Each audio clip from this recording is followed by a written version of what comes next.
यज्ञशाला में ऊपर धर्म ध्वज होगा तो चारों कोनों पर तिरंगा लहराएगा।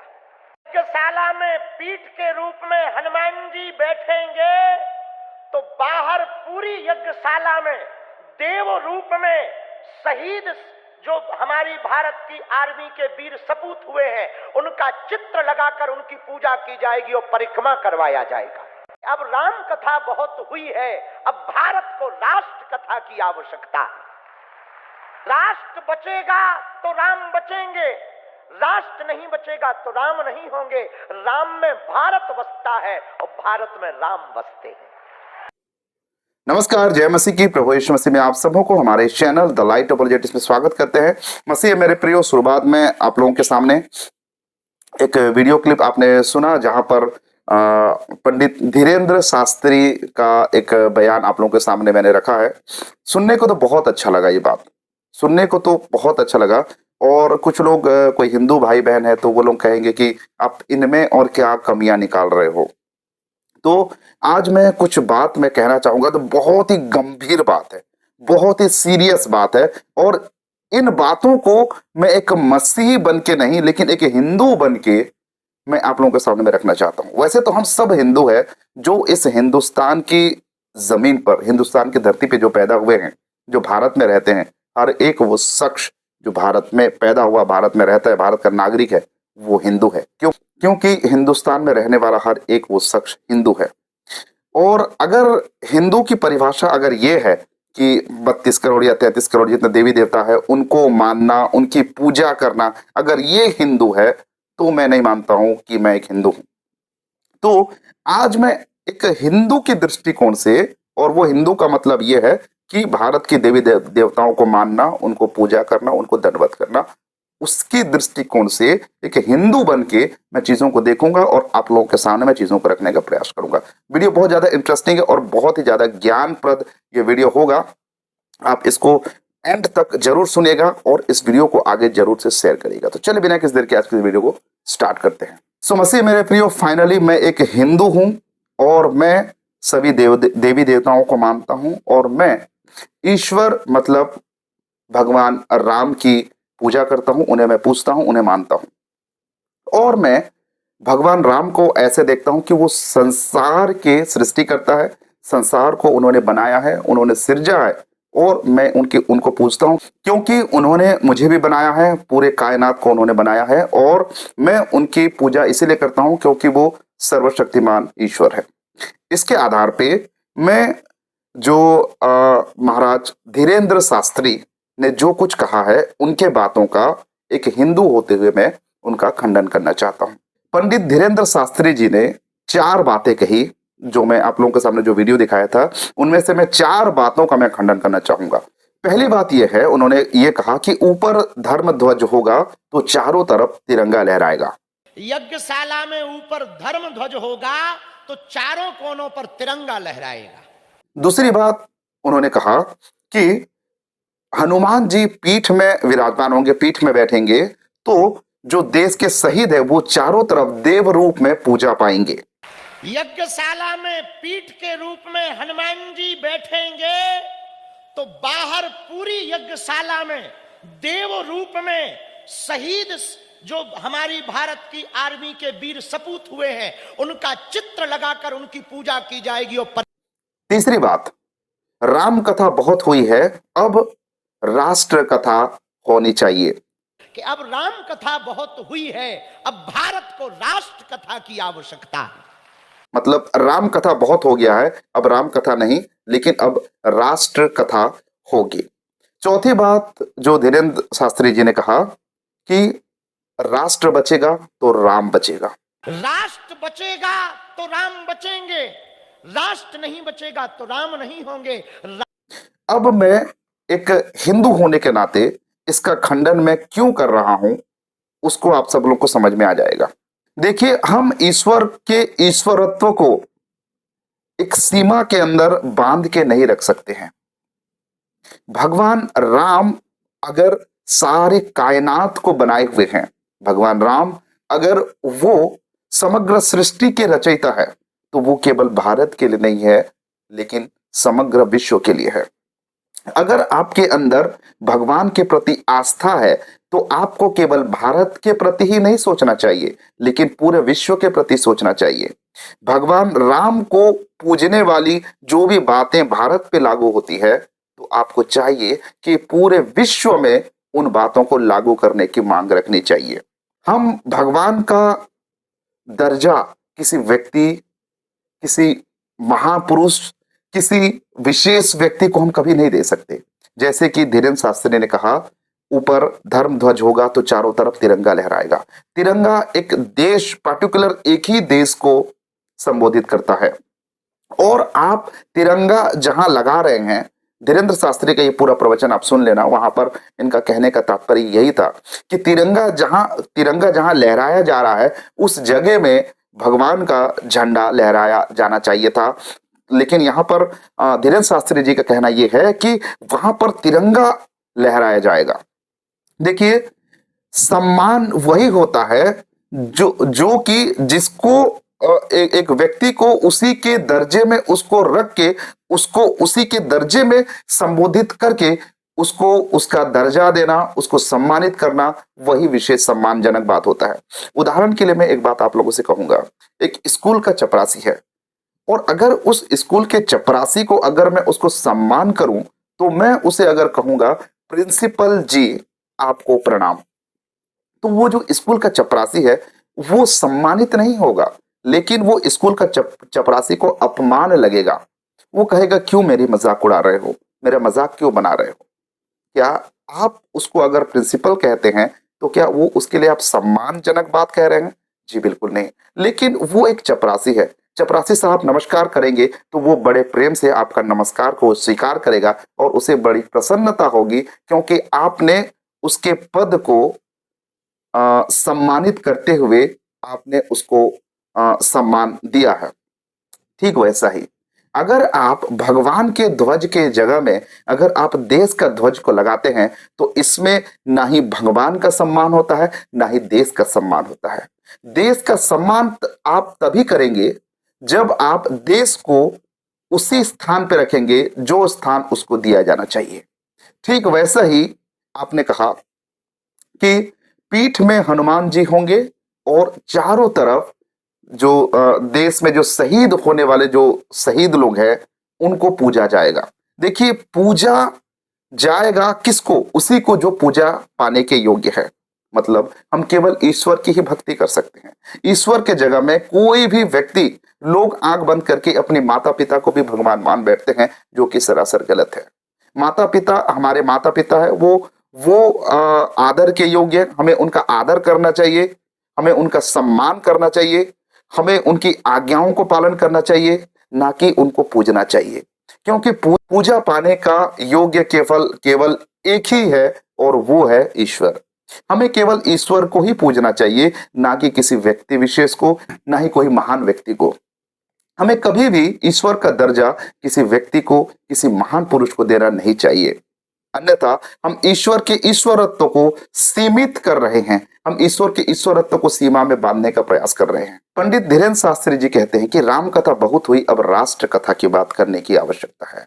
बिल्कुल नहीं, राम कथा होनी चाहिए, हर वक्त होनी चाहिए, अगर राम कथा एक ईश्वर का कथा है तो, क्योंकि ईश्वर के कथा में ही राष्ट्र की हित है।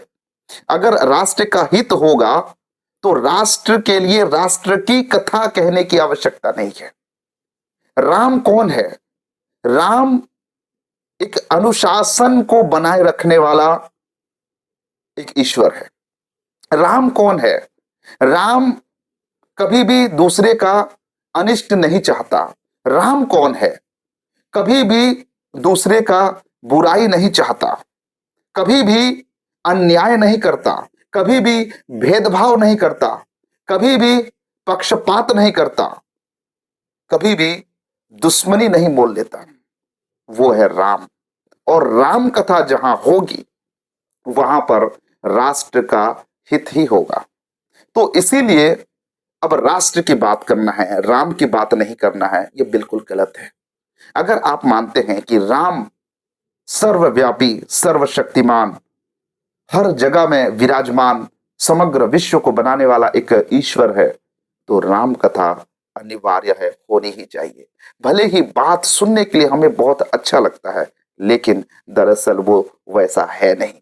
हमें लोगों की कानों की खुजली मिटाने के लिए प्रचार नहीं करना है, लेकिन लोगों के जीवन को बचाने के लिए, आत्मा को बचाने के लिए हमें प्रचार करना है। और एक बात जो धीरेन्द्र शास्त्री जी ने कहा कि राष्ट्र रहेगा तो राम रहेगा। देखिए, राम पर्टिकुलर कोई एक देश के लिए नहीं है, समग्र विश्व के लिए है। इसीलिए राष्ट्र रहे या ना रहे उससे कोई फर्क नहीं पड़ता, लेकिन राम रहेंगे इस बात से फर्क पड़ता है। क्योंकि राष्ट्र आज अपने अस्तित्व में है, इसीलिए क्योंकि राम अस्तित्व में था। राष्ट्र आज आप पुराने समय में देखेंगे तो कोई एक राजा दूसरे देश में चढ़ाई करता है, उसे अपना बना लेता है। तो क्या वो अपना बना लेता है दूसरे राष्ट्र को चढ़ाई करके या दूसरे राष्ट्र को जीत के, तो क्या राम नहीं है? ये बिल्कुल गलत है। किसी एक समय में पाकिस्तान हिंदुस्तान का एक हिस्सा था। आज वही धरती अगर पाकिस्तान बन गया है, तो क्या वो भारत माता को जैसे हम पूजते हैं, तो क्या उस धरती को भी नहीं पूजना चाहिए? अगर हम ऐसा सोचते हैं कि पाकिस्तान की धरती वो हमारी मां नहीं है, तो हम भगवान के जो ईश्वरत्व को हम बांध के रख रहे हैं। हम सच में भगवान को नहीं मान रहे हैं, लेकिन हमारी छोटी मानसिकता के अंदर में भगवान को कैद कर रहे हैं। अगर हम राम को एक ईश्वर मानते हैं, तो वो हमारे देश के अंदर ही सीमित रहने वाली बात नहीं है, लेकिन समग्र विश्व में वो विश्वव्यापी परमेश्वर है।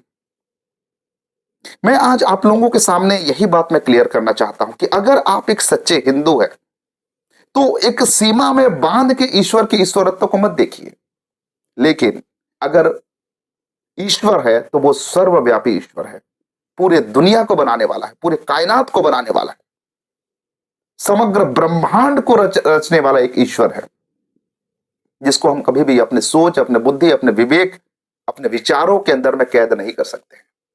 अब मैं आप लोगों के सामने एक कन्वर्टेड क्रिश्चियन बन जाता हूं, मतलब हिंदू से कन्वर्ट होके अब मैं एक क्रिश्चियन बन रहा हूं, एक मसीह बन रहा हूं। क्यों? क्योंकि मैंने बाइबल के परमेश्वर में समग्र ब्रह्मांड को रचने वाला एक ईश्वर का ईश्वरत्व को मैंने देखा। एक मसीह व्यक्ति कभी भी एक देश विशेष को ध्यान में रखते हुए वो परमेश्वर की उपस्थिति, परमेश्वर के ईश्वरत्व को कैद करना नहीं पसंद करेगा। एक मसीह व्यक्ति चाहे वो भारत में रहे, चाहे वो पाकिस्तान में रहे, चाहे इजराइल में रहे, चाहे इंग्लैंड में रहे, चाहे अमेरिका में रहे, चाहे कहीं भी क्यों ना रहे, वो अपने देश में रहकर देश के संविधान, देश के कानून को वो मान्यता देकर, उसको सम्मान देकर वो परमेश्वर के परमेश्वरत्व को वो मानेगा। एक मसीह व्यक्ति ऐसा कभी नहीं सोचेगा कि ईश्वर सीमित है, एक पर्टिकुलर एक देश के लिए है, लेकिन एक मसीह व्यक्ति हमेशा यही सोचता है कि ईश्वर समग्र विश्व के लिए है, समग्र दुनिया को रचने वाला परमेश्वर है। और एक मसीह व्यक्ति का मनसा, सोच, विचार कभी भी सीमित नहीं रहता है। एक भारत में रहने वाला एक मसीह, एक क्रिश्चियन को आप जाकर उससे पूछो ईश्वर कौन है, तो वो कहेगा ईश्वर सारे दुनिया को प्यार करने वाला एक परमेश्वर है। अगर आप एक हिंदू होकर ये कहते हैं हिंदू राष्ट्र होना चाहिए, मैं कहता हूं हिंदू विश्व होना चाहिए। जी हां, अगर हिंदू की परिभाषा ये है कि ईश्वरत्व की पूर्ति या फिर पूरे ईश्वरत्व को समझना, ईश्वरत्व को प्राप्त करना, ईश्वरत्व के चरणों में बैठना अगर है हिंदुत्व, तो पूरे देश, पूरा जो विश्व, वो हिंदुत्व होना चाहिए।